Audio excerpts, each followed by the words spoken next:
Hai guys, balik lagi ke channel gua.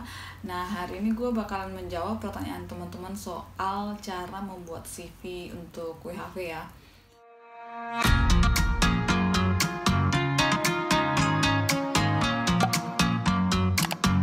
Hari ini gua bakalan bahas cara membuat CV versi gua ya. Karena banyak yang tanya di DM dan komen di YouTube gua minta di-share cara buat CV. Sebenarnya itu sudah gua posting di blog juga. Kalau teman-teman sempat untuk ngintip di blog gua itu sudah ada di sana. Dan sekarang gua bakalan bikin videonya. So, langsung aja. Basically CV gue itu hanya satu lembar kayak gini, karena sebenarnya mereka nggak butuh CV yang kayak di Indonesia yang panjang lebar gitu ya. Simple, padat, dan jelas itu lebih bagus. Selain karena mereka nggak mungkin mau baca yang panjang-panjang, ini juga bagus kalau hanya satu lembar doang karena bisa menghemat duit kalau kalian ngeprint. Kalau kalian baru datang kan kalian harus menyebar CV yang sampai berpuluh-puluh gitu ya, untuk mendapat chance untuk dapat kerja lebih cepat. So basically yang harus ada di CV kalian itu adalah yang pertama nama lengkap kalian. Anyway, gue bakalan taruh di sini ya contohnya. Ini yang nggak berwarna dan ini contekan gue, tapi yang CV gue bakalan ada di sini. So yang pertama itu yang harus kalian cantum itu nama kalian. Kalau menurut kalian nama kalian itu agak susah untuk dipronounce sama orang sini, so ada baiknya kalian tulis nama alias. Kalau gue sih karena menurut gue Merliana itu panjang banget ya, jadi gue nulis alias gue Merlin gitu, which is bikin mereka ingat karena Merlin itu terkenal penyihir gitu ya, penyihir atau apa ya, pokoknya itulah intinya. Terus kalau misalnya kayak Mawar itu mereka susah banget pronounce, orang-orang sini susah banget pronounce Mawar gitu.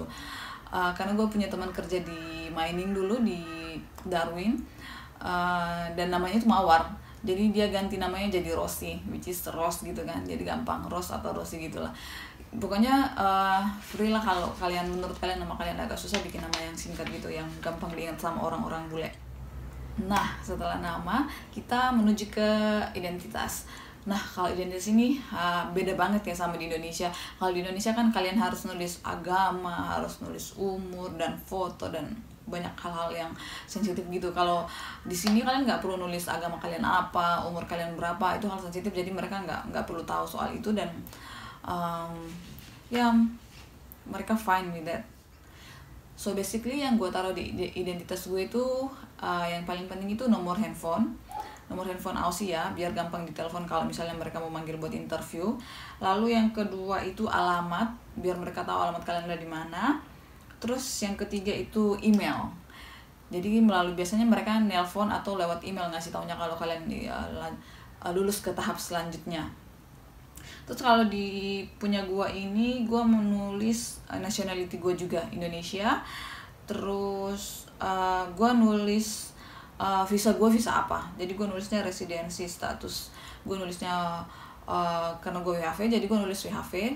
Dan kalau misalnya masa berlaku visa kalian masih panjang, sebaiknya tulis biar mereka tahu kalau kalian bisa kerja lama di sana. Karena biasanya di sini orang berpikir kalau backpacker itu suka pindah-pindah. Jadi kalau mereka tahu kalau visa kalian sudah tinggal 3 bulan atau 2 bulan, itu agak susah sih dapat kerjaannya. Jadi bagus kalau misalnya kalian baru datang terus nulis kalau visa kalian itu masih berlaku selama setahun. Jadi mereka chance untuk mereka terimanya lebih tinggi. Setelah itu gue nulis pendidikan gue, kayak misalnya dulu SMA di mana, terus kuliah di mana, itu doang sih. Gue nulis pengalaman kerja gue yang di Aussie. Yang pertama gue nulis yang di Aussie ya, ini karena saran salah satu landlord gue waktu itu. Jadi dia nyuruh gue nulis pengalaman gue yang di Aussie dulu, baru pengalaman kerja gue yang di Indonesia. Ya di Australia job itu gue nulis semua kerjaan gue yang pernah gue kerjain di sini biar jadi referensi buat mereka. Terus setelah nulis itu gue nulis pengalaman di Indonesia yang jadi HRD, hanya buat mereka tahu kalau dulu di Indonesia gue nggak jobless tapi gue kerja. Yang terakhir gue nulis skills dan attributes. Jadi hanya kayak kalau misalnya teman-teman punya skill kayak misalnya barista atau bartender, itu bagus kalian tulis di sana. Atau kalau nggak ada ya nulis aja kayak misalnya hard work, kalau misalnya benar-benar hard worker ya kalian ya. Nah dulunya gue nulis availability juga ya, karena kalau baru pertama kali datang kan kita available every day.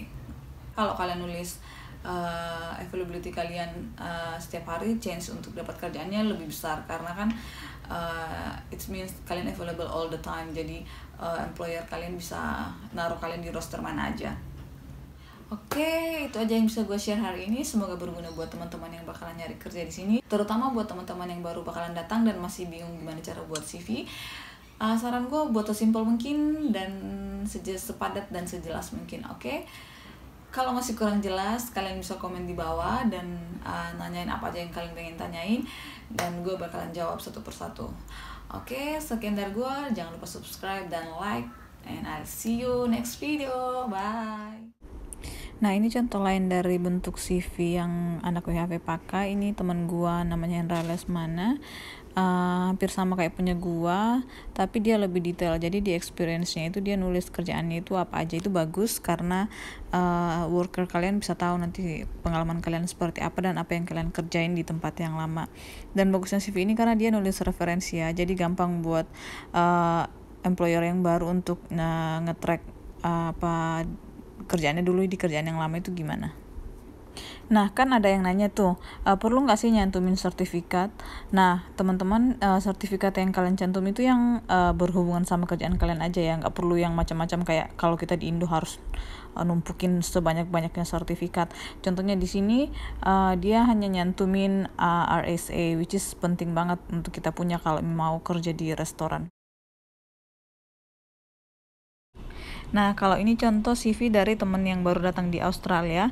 Kalian bisa lihat kalau pengalaman kerjanya yang di Aussie baru 1, tapi dia beruntung banget karena bisa langsung dapat kerja dalam beberapa hari aja setelah sampai di Australia.